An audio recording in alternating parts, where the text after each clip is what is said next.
speaker from Russia, because this is all about the Russian logic.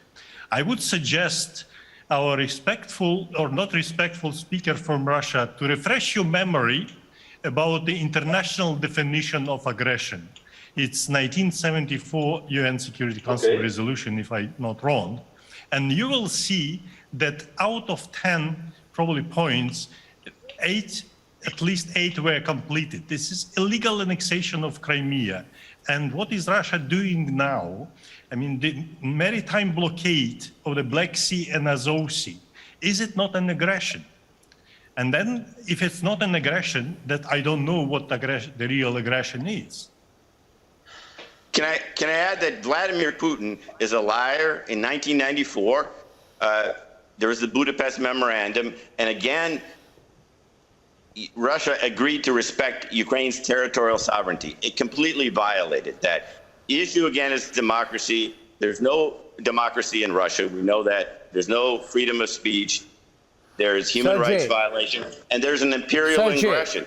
And that's a fact, and Ukraine has to live with it and has been living with it for centuries. And that's the truth. Sergey. That's absolutely funny. May I say one thing? As I'm listening to this discussion, I think there's another angle to this, gentlemen. And Victor, taking off from what Brahma said before I conclude, there is a feeling that Ukraine, this particular conflict, is essentially part of a global buildup between what will be two blocks. On the one side, there will be, America, Quad,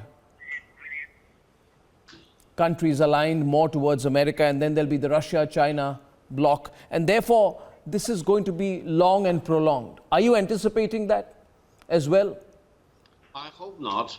I hope not. I think the best solution out of this quagmire is for Ukraine to become a permanent neutral country, like Switzerland or Austria or Sweden, because this will really... But how do you become neutral with 150,000 troops on your border? What kind of neutrality would that be? Would Switzerland be neutral if it was to be, if the threat to Switzerland to be invaded would exist on a minute-by-minute basis? Unless you're willing to give up your sovereignty. First of all, I truly believe there will be no more pressure from Russia if Ukraine becomes a permanent neutral state. And this will enable Ukraine to devote itself I think by that logic, Taiwan is a neutral country. Do you recognize that neutrality? Well, neutrality has helped countries like Switzerland, Sweden, and Austria for decades, if not for centuries. Okay, we'll have to have another. We'll have to have another. NATO will be suicidal. Okay, and it will be explosive for many other. Okay, one last word. Dr. Melink wants to make a point. The question raised by the other panelists about China, India. I would say India will be better served if it devotes to development. 40 years ago, well, China economy and Indian economy were more or less alike. The difference is, Mr. Gao, I'll tell you one thing. I'll tell you one thing, and I'll say this on the global panel, whether you like it or not. You see, the Indian economy is going to outstrip you in 15 years. Maybe earlier in terms of purchasing power parity. Second, I'll give you another bit of good news. I'll tell you another bit of good news. Our economy is the fastest growing in the world, double the speed of the falling Chinese economy.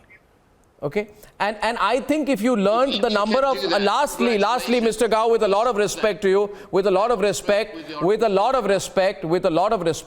you know how many soldiers in China, Chinese soldiers died and were carried back in body bags in Galwan.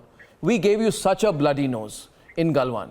The Chinese don't have a fighting army. They have a theoretical army. They don't have a fighting army, which is why even now you're shooting off the shoulder of the Russian army. The Russian army is a fighting army. The Chinese army has never won a war.